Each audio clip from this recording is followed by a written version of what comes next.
Services 9 बजे से बंद है। सभी यहाँ पे खुला बस वेट सभी इमरजेंसी सर्विसेज एक बोझे करून बुझून सभी इमरजेंसी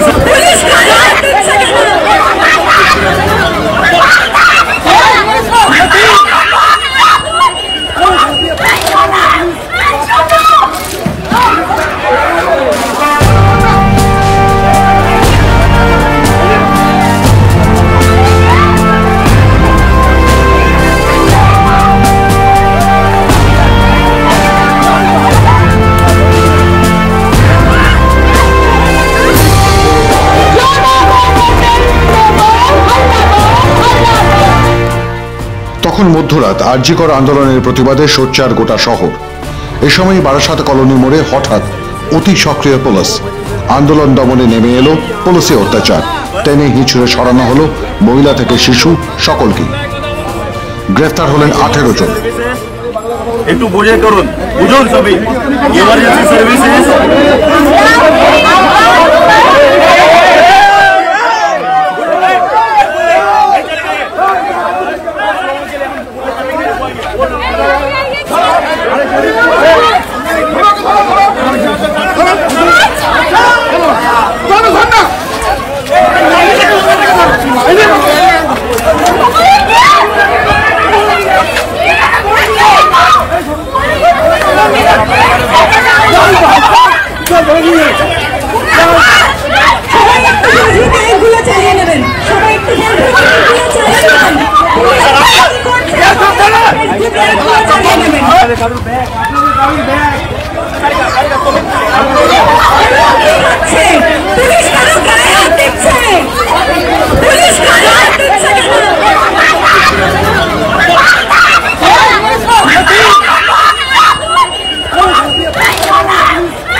অনেকের প্রশ্ন, শুধুমাত্র পুলিশকে বাংলায় কথা বলতে বলাতেই কি এমন হামলা, নাকি একটা ছুতো খুঁজছিল পুলিশ?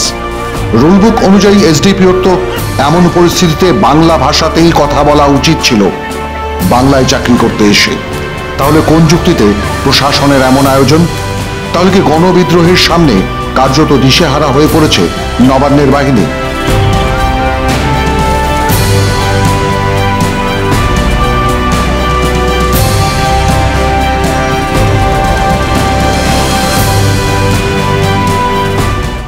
इमरजेंसी सर्विसेज 9 बजे से बंद है। सभी यहाँ पे खुला बस वेट सभी इमरजेंसी सर्विसेज एक बोझे करून बुझून सभी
পুলিশের যুক্তি, জাতীয় সড়কে মাল বোঝাই ট্রাক আটকে পড়েছিল, তাই অবরোধ তুলতে বাধ্য হয় প্রশাসন।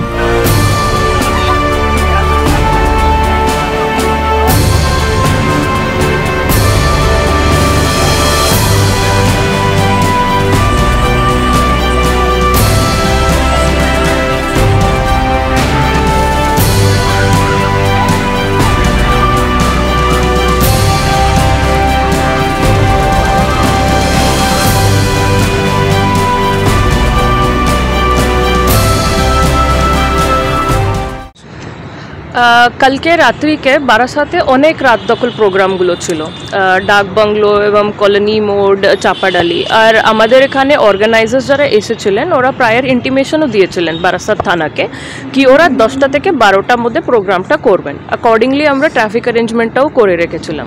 এবার হয়েছিল কি কলোনি মোড়ে প্রোগ্রামটাও ডাক বাংলো যাবেন আর চাপাডালি থেকেও যাবেন, ওখানে প্রোগ্রাম করবেন, তারপরে ডিসপার্স হবেন। তো ঠিক আছে, আর accordingly we had made traffic arrangement, আর ওটা হয়ে গেল। কিন্তু ওইটা শেষ হওয়ার পরে একটা গ্রুপ রয়ে গেল কলোনি মোড়ে, আর উনি ব্লক করে দিয়েছিলেন ন্যাশনাল হাইওয়েটা। কলোনি মোড় আপনি তো জানেন আমার ন্যাশনাল হাইওয়ের উপরে পড়ে, আর এবং রাত্রিকে ওখান থেকে অনেক গুডস ভেহিকেল মুভমেন্টটা হয়। তো গুডস ভেহিকেল ট্রাফিকটা পুরোটা হল্ট হয়ে গেছিলো, ওরা ব্লক করে রেখেছিলেন। তো তাও আমার গ্রুপটা, পুলিশ গ্রুপটা অনেকবার মানে রাত 1টা থেকে অনেকবার ওনাকে রিকোয়েস্ট করা হয়েছে কি মানে ট্রাফিক বিল্ড হচ্ছে এবং সব জেলা থেকে তো গাড়িগুলো ঢুকছে, অনেক গুডস ভেহিকলস দাঁড়িয়ে আছে, ট্রাফিক বিল্ড আপ হচ্ছে, আপনারা একটু মানে ইয়া তো সাইডে করুন। একটু আপনারা কোনো ইন্টিমেশন দেয়নি আমাদেরকে, তো ওটাও ইনফরমেশন ছিল না। তাও যদি আপনারা সিট ইন ডেমনস্ট্রেশন যদি করছেন তাহলে এক সাইড হয়ে করুন, অ্যাটলিস্ট 1 লেনটা যদি খুলে দিতে তাহলে আমাদেরকে ট্রাফিকটাকে একটু মুভিং রাখার সুযোগ হতো। এবং অনেক ট্রাকগুলো দাঁড়িয়েছিল যার মধ্যে যে সবজির গাড়িগুলো হোক বা লাইভস্টক গাড়িগুলো হোক, ওদের ড্রাইভারগুলো এসে পুলিশদেরকে রিকোয়েস্ট করছিলেন কি আমাদেরকে টাইমলি পৌঁছাতে হবে গাড়িটা, কি ওনার মালটা নষ্ট হয়ে যাবে। তো আমরা ওইটাকেও নিয়ে ওনাকে অনেকবার রিকোয়েস্ট করেছে, কিন্তু উনি মানে একদমই কোঅপারেট করেননি। অনেক পেরিশেবল গুডস আটকে গেছিলো। ট্রাক ড্রাইভার্স ওনাকে নিজে রিকোয়েস্ট করেছেন, পুলিশকেও উনি অ্যাপ্রোচ করছেন, কিন্তু পুলিশ যতবার গিয়েছে রিকোয়েস্ট করতে 3 to 4 টাইমস অলরেডি রিকোয়েস্ট করা হয়েছিল। তো 3:20 মানে অ্যারাউন্ড 3 AM আমরা যে দেখলাম কি মানে অনেক ট্রাফিকটা বিল্ড হয়েছে। তো this has to be cleared, কেন কি গুডস ভেহিকল যদি না ক্লিয়ার করলে সকালবেলে that will be a huge problem. বারাসাতের যেরকম আছে আপনারা জানবেন। তো তার জন্য আমরা আবার রিকোয়েস্ট করছিলাম কি এমার্জেন্সি সার্ভিস হল্ট হয়েছে, ট্রাফিক অনেক আটকে গেছে, আপনারা একটা সাইড হয়ে যান। তার মধ্যে দে স্টার্টেড মিসবিহেভিং উইথ পুলিশ। তো কয়েকজন পিছন থেকে পুলিশকে হ্যাকল করতে আসলো, ওদেরকে ধরলে আবার অনেক লোক এসেছে। তো lady police was also there, যার সাথে মিসবিহেভ করেছেন। এবং এটাও দেখা গেছে কি অনেক ইনটক্সিকেটেড কন্ডিশন ছিলেন, আমরা ওনাকে বেশি বুঝাতেও পাচ্ছিল না কি because they were all in intoxicated state. তো যেরকম হয়েছে কি যারা মিসবিহেভ করছিলেন, পুলিশকে হ্যাকল করছিলেন, লেডি পুলিশ সাথে মিসবিহেভ করছিলেন, ওদেরকে পুলিশ ডিটেন করেছে। টোটাল 18 লোক ডিটেন হয়েছেন, যাকে হ্যাঁ কলোনি মোড় থেকে, বাকিরা এমনি উঠে চলে গেলেন।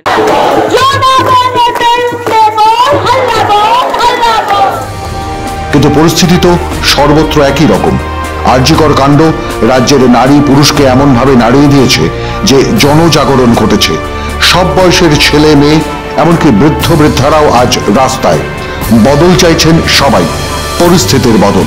তাই আজকের রাত পেরিয়ে আজ যখন সকাল হয়েছে তখন বারাসত থানার সামনে এমনকি আদালতের সামনে অসংখ্য সাধারণ মানুষের জমায়েত। উঠছে স্লোগান, চলছে প্রতিবাদ। রাতভর গারদে আটক প্রতিবাদীরাও শোনাচ্ছেন পুলিশের অভব্য আচরণের কথা।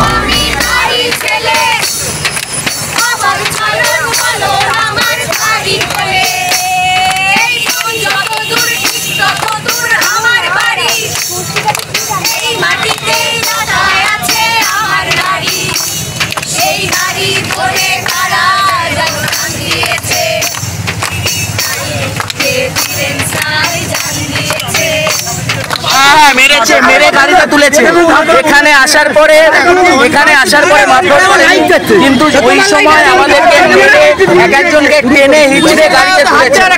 আমরা এইটুকু অ্যাসিওর করছি এখানে আসার পর পুলিশ আমাদেরকে কোনো রকম ভাবে মারেনি, কিন্তু ওইখানে আমাদের গায়ে হাত তুলেছে পুলিশ।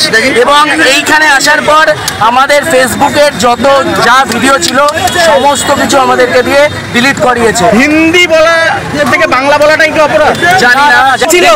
ওখানে আমরা ছাত্রছাত্রীরা ডেকেছি, এবার যারা ওই সময় গাড়ি থামিয়ে আমাদের সাথে এসে উঠেছিল তাদের মধ্যে অনেকেই ইনটক্সিকেটেড অবস্থায় থাকে, ওনারা তাদেরও তুলে এনেছে ইচ্ছা করে, এমন যে ইচ্ছা করে তুলেছে যাতে এই আন্দোলনটাকে মেলাইন করা যায়। এনাদের টার্গেটই হচ্ছে এই আন্দোলনটাকে একটা পিটি আন্দোলনে কনভার্ট করে আমাদের ইস্যু থেকে আমাদেরকে সরিয়ে দেওয়া, এটাই এনাদের টার্গেট। বাংলা ভাষায় কথা বলেছিলে, সেটাই কি হতে পারে? আমরা বলেছি, আমাদের সামনে এসে বলা হয়েছে হিন্দিতে কথা বলা হচ্ছিল, আমরা বলেছি বাংলায় বলুন, এখানে সবাই বাংলা ভাষা বলছে। আপনার নাম? সৌরভ দে। বারাসাতে সাধারণ পাবলিকরা একটা অবস্থানে মিছিলে কল দিয়েছিলাম, সেটা একটা অবস্থান হয়, সেখানেও আমি ছিলাম। এবং পরে শোনা যায় রাত 3:30 নাগাদ আমাদের থেকে 18 জনকে পুলিশ তোলে, কোনো কারণ ছাড়া ডিটেইন করে। এবং এখন আমাকে ডাকা হয়, বলে যে কালকে তুইও ছিলিস? আমি বললাম হ্যাঁ। আমার যত ফেসবুক পোস্ট ছিল, ফেসবুক লাইভ ছিল, এবং আমার গ্যালারিতে যত কালকের মিছিলের ভিডিও ছিল সেগুলি ডিলিট করে, এবং ডিলিট করতে তারা হুকুম করে, এবং আমরা ডিলিট করতে বাধ্য হই। তারা হ্যাঁ, জোর জবরদস্তি আমার উপর হয়েছে। আপনি বলেছিলেন করবো না? হ্যাঁ, আমি বলেছিলাম যে আমার পার্সোনাল ফোন যেহেতু আপনার হাতে দিন, তখন আমাকে সেখানে জমিয়ে রাখা হয়, সেখানে আমি অপরাধ ছিলাম। সেট করেছে বলতে আমাদেরকে বলছে তোরা কালকে কেন রাস্তায় এরকম করতে গেলি, এরকম এমন এমন কথা বলছেন যাতে কিনা আমরাই দোষী, অথচ দোষীরা এখনো সাজা পায়নি, দোষীরা কারা তারা ধরা পড়েনি, সেই জায়গাটা কখনো এখনো সামনে আসছে না। এবং সাধারণ লোকেদের, সাধারণ জনগণের, সাধারণ ছাত্রছাত্রীদের উপরেই আক্রমণ নেমে আসছে, যেন তারা দোষী, তারা দোষের বিচার চায়। আপনাদের ডিলিট করার জন্য আমাকে ধরে, এবং আমার সামনে আরেকজন আছে, সে ডিটেইন আছে, সৌরভ দে। আমার এবং সৌরভের ফোন সেখানে চেক হয়। আরেকটা ছেলে ছিল, সে হাওড়া থেকে এসছে, তার নাম আমি জানি না। আমার 3 জনের ফোন আমাদের সামনে চেক হয় এবং ডিলিটেশন ব্যাপারটা হয়। এবং সুকন্যা নামে আমাদের একটা মেয়ে বোন আছে, তার ফোনও এখন আমার সামনে চায়। পুলিশের হেফাজতে নেওয়ার পরে এখানেই চালান করা হবে। আমাদের এই আন্দোলনটা সেই পুরো স্বৈরাচারী সিস্টেমের বিরুদ্ধে একটা শান্তিপূর্ণ গণ আন্দোলনে সাথীদের কেন তোলা হবে, আমাদের এই প্রশ্নটা পুলিশের কাছে, প্রশাসনের কাছে, কোর্টের কাছে। আপনাদের যারা আন্দোলন করছিলেন তারা অনেক সময় বেরোনোর সময় থানা থেকে দেখাচ্ছিল তাদের একাধিক জায়গায় আঘাতের চিহ্ন, গায়ে তাদের মারধর করেছে পুলিশ, এমন অভিযোগ। এমন তো শুনেছি, লাঠিচার্জ হয়েছে শুনেছি। এই সব কিছুর জবাব আমাদের চাই। এইগুলো বেআইনি, পুলিশ কোনোভাবেই করতে পারে না। একটা শান্তিপূর্ণ গণ আন্দোলন সম্পূর্ণরূপে আইনি, সেখানে পুলিশ এই স্বৈরাচার চালাতে পারে না, প্রশাসনই স্বৈরাচার চালাতে পারে না। সুপ্রিম কোর্ট বলেছিল তার রায়তে যে স্টেট যেন তার পাওয়ার পিসফুল প্রোটেস্টারদের উপর না দেখায়। আমরা বারবার সেই একই ছবি দেখতে পাচ্ছি একাধিক জায়গায়, রাজ্য জুড়ে। এর একটা শেষ দেখতে হবে আমাদের। আপনারা আন্দোলন চালাবেন যতক্ষণ না আপনাদের সঙ্গীরা সাথে একদম পাচ্ছে, যতদিন না সাথীরা মুক্তি পাচ্ছে, যতদিন না আমরা বিচার পাচ্ছি, প্রকৃত বিচার পাচ্ছি, ততদিনেই আন্দোলন চলবে।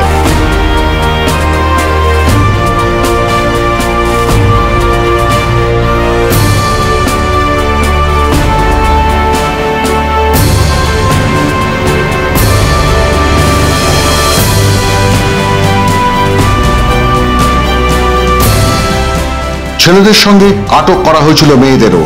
সকালে তারা কিছু মুখে তোলেনি, তবে গানে গানে শুনিয়ে গেছে তাদের প্রতিবাদ, যে প্রতিবাদ আছড়ে পড়েছে রাজ্যের এক প্রান্ত থেকে অন্য প্রান্তে। মাধ্যম ব্যুরো রিপোর্ট। কি হয়েছিল?